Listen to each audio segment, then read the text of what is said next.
Assalamualaikum warahmatullahi wabarakatuh. Perkenalkan, nama saya Risa Anggarani Masita dari kelas A22 reguler, NIM 22076AF dari Akademi Farmasi Yamasi Makassar. Saya akan menjelaskan materi yang diberikan kepada saya yang berjudul ekstrak cair. Ekstraksi adalah pemisahan satu atau beberapa bahan dari suatu padat atau cairan dengan bantuan pelarut. Ekstraksi juga merupakan proses pemisahan satu atau lebih komponen dari suatu campuran homogen menggunakan pelarut cair. Solvent sebagai separating agen contoh ekstraksi. Pelarutan komponen-komponen kopi dengan menggunakan air panas dari biji kopi yang telah dibakar atau digiling. Pemisahan terjadi atas dasar kemampuan larut yang berbeda dari komponen-komponen dalam campuran. Macam ekstraksi. A. Ekstraksi padat cair. Ekstraksi padat cair, satu atau beberapa komponen yang dapat larut dipisahkan dari bahan padat dengan bantuan pelarut. Pada ekstraksi, yaitu ketika bahan ekstraksi dicampur dengan pelarut, maka pelarut menembus kapiler-kapiler dalam bahan padat dan melarutkan ekstrak. Larutan ekstrak dengan konsentrasi yang tinggi terbentuk di bagian dalam bahan. Ekstraksi dengan cara difusi akan terjadi kesetimbangan konsentrasi antara larutan tersebut dengan larutan di luar bahan padat. Syarat-syarat yang harus dipenuhi untuk mencapai ujuk kerja ekstraksi atau kecepatan ekstraksi yang tinggi pada ekstraksi padat cair, yaitu karena perpindahan massa berlangsung pada bidang kontak antara fase padat dan fase cair, maka bahan itu perlu sekali memiliki permukaan yang seluas mungkin. Kecepatan alir pelarut sedapat mungkin besar dibandingkan dengan laju alir bahan ekstraksi. Suhu yang lebih tinggi, viskositas pelarut lebih rendah, kelarutan ekstrak lebih besar, pada umumnya menguntungkan unjuk kerja ekstraksi. B. Ekstraksi cair. Ekstraksi cair pada satu komponen bahan atau lebih dari suatu campuran dipisahkan dengan bantuan pelarut. Ekstraksi cair terutama digunakan bila pemisahan campuran dengan cara destilasi tidak mungkin dilakukan, misalnya karena pembentukan azeotrop atau karena kepekaannya terhadap panas, atau tidak ekonomis. Seperti ekstraksi padat cair, ekstraksi cair selalu terdiri dari sedikitnya dua tahap, yaitu pencampuran secara intensif bahan ekstraksi dengan pelarut dan pemisahan kedua fase cair itu sempurna mungkin. Ekstraksi cair, liquid extraction, solvent extraction. Solute dipisahkan dari cairan pembawa diluent menggunakan solvent cair. Campuran diluent dan solvenin adalah heterogen, imexcible, tidak saling campur. Jika dipisahkan terdapat dua fase, yaitu fase diluent rafinat dan fase solvent ekstrak. Perbedaan konsentrasi solute di dalam suatu fase dengan konsentrasi pada keadaan setimbang merupakan pendorong terjadinya pelarutan pelepasan solute dari larutan yang ada. Gaya dorong driving force yang menyebabkan terjadinya proses ekstraksi dapat ditentukan dengan mengukur jarak sistem dari kondisi setimbang fase rafinat, fase residu berisi diluen dan sisa solut, fase ekstrak, fase yang berisi solut dan solvent.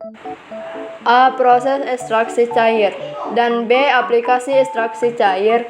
Cair dalam hal yang konstruksinya lebih menguntungkan bagi proses pencampuran dan pemisahan adalah tangki yang bagian bawahnya runcing yang dilengkapi dengan perkakas pengaduk penyalur bawah maupun kaca intip yang tersebar pada seluruh ketinggiannya.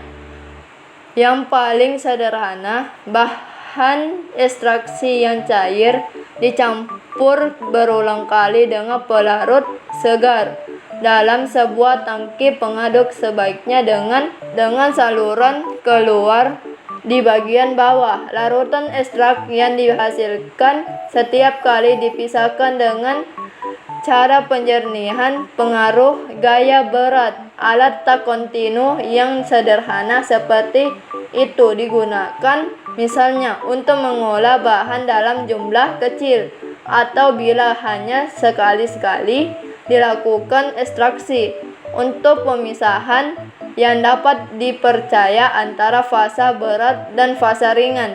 Sedikit-sedikitnya diperlukan sebuah kaca intip pada saluran keluar di bagian bawah tangkah ekstraksi.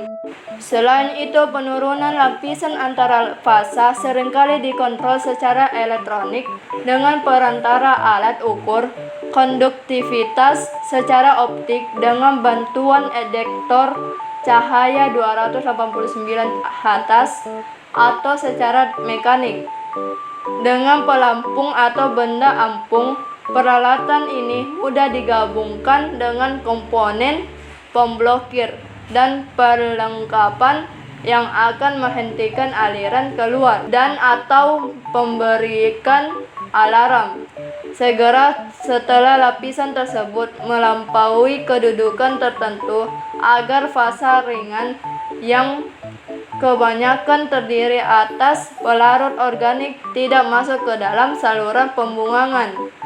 Nair pencegahan yang lebih baik dapat dilakukan dengan memasang bak penampung bak penyangga di belakang ekstraktor. Tahap pada proses ekstraksi.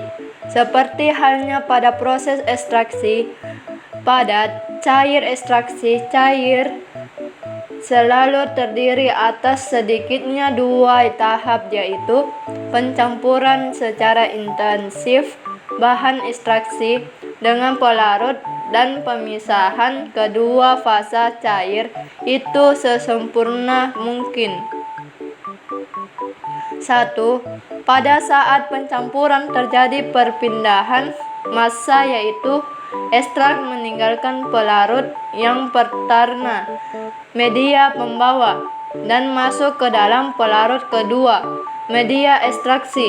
Sebagai syarat ekstraksi ini, bahan ekstraksi dan pelarut tidak saling melarut atau hanya dalam daerah yang sempit agar terjadi perpindahan massa yang baik, yang berarti performasi ekstraksi yang besar haruslah diusahakan agar terjadi bidang kontak yang seluas mungkin di antara kedua cair tersebut. Untuk itu, salah satu cairan didistribusikan menjadi tetes-tetes kecil, misalnya dengan bantuan perkakas pengaduk.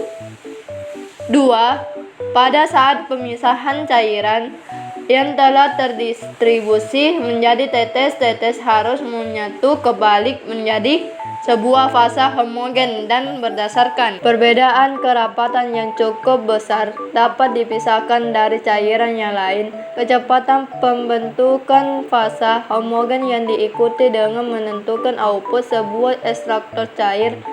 Kuantitas pemisahan persatuan waktu dalam hal ini semakin besar jika permukaan lapisan antara fase di dalam alat semakin luas, sama halnya seperti pada ekstraksi padat cair. alat ekstraksi tak kontinu dan kontinu yang akan dibahas berikut ini seringkali bagian dari suatu instalasi lengkap.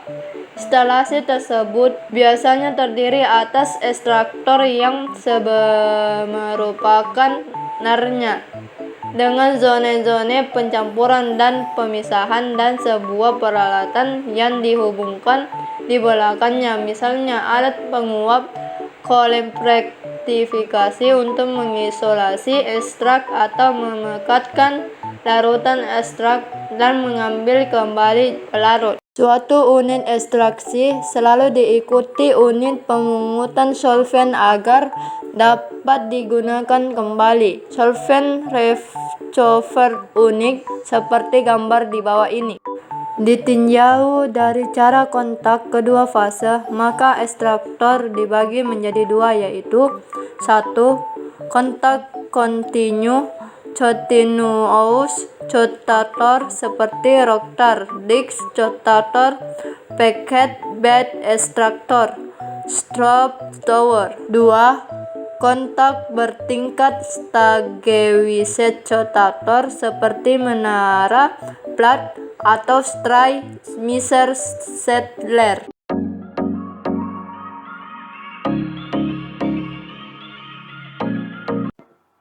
Itulah penjelasan saya mengenai ekstrak cair. Apabila ada kesalahan kata, mohon dimaafkan. Sekian dan terima kasih. Assalamualaikum warahmatullahi wabarakatuh.